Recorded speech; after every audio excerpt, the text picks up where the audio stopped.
Je suis le gérant de cette entreprise qui est installée à Saint-Florent depuis 1962. Et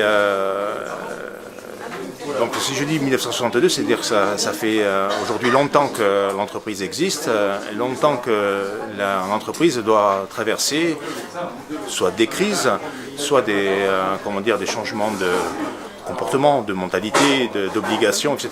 Que ce soit des normes, que ce soit des contraintes économiques, que ce soit des contraintes techniques, etc. Donc il faut être constamment en recherche d'innovation, constamment en recherche de mise à niveau.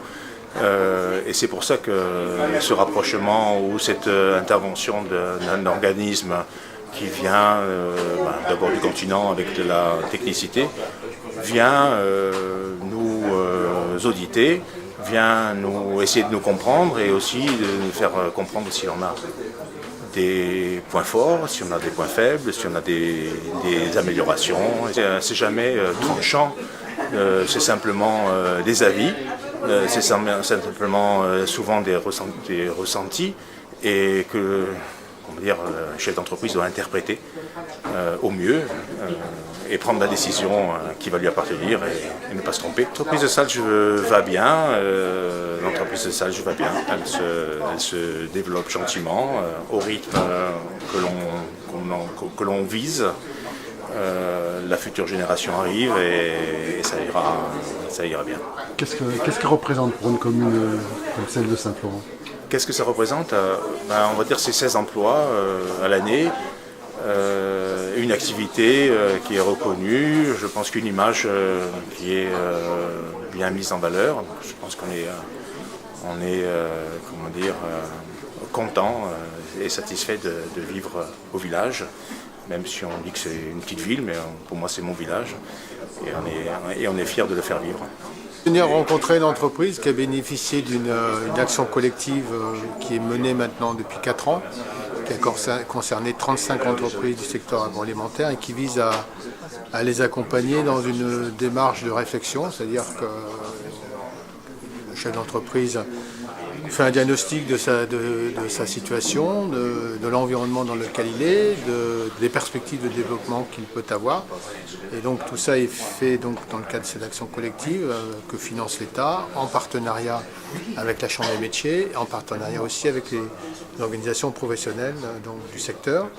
Et l'intérêt aussi, c'est de pouvoir confronter sa situation, ce qu'a expliqué le chef d'entreprise ici, à d'autres entreprises, pas forcément du même secteur d'activité, et de voir concrètement quelles sont les perspectives de développement et de voir aussi quelles sont les bonnes pratiques ici, bien sûr en Corse, mais aussi ailleurs sur le continent. Donc l'objectif c'était de venir rencontrer cette entreprise et de mesurer concrètement les effets de l'action que nous avons financée. Alors c'est une opération, c'est un partenariat qui est fait entre les métiers de bouche et tous les artisans de ce secteur d'activité, entre les services de l'État et les chambres consulaires et les artisans.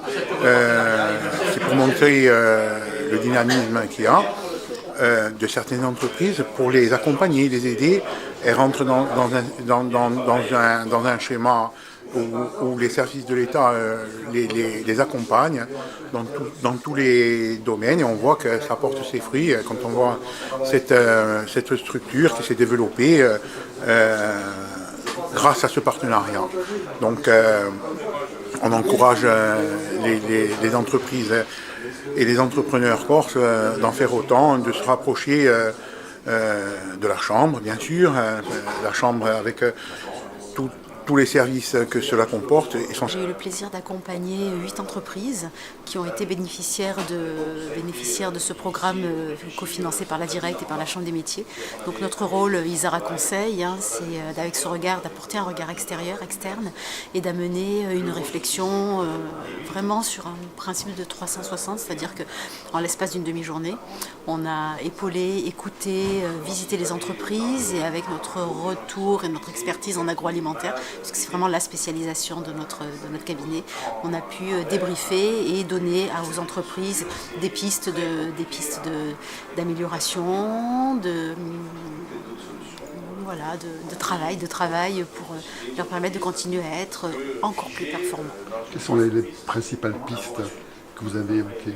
D'accord. Alors, on a vu que la session que nous avons accompagnée a beaucoup tourné autour de questions sur tout ce qui touche à la communication en particulier et l'entretien de réseaux sociaux.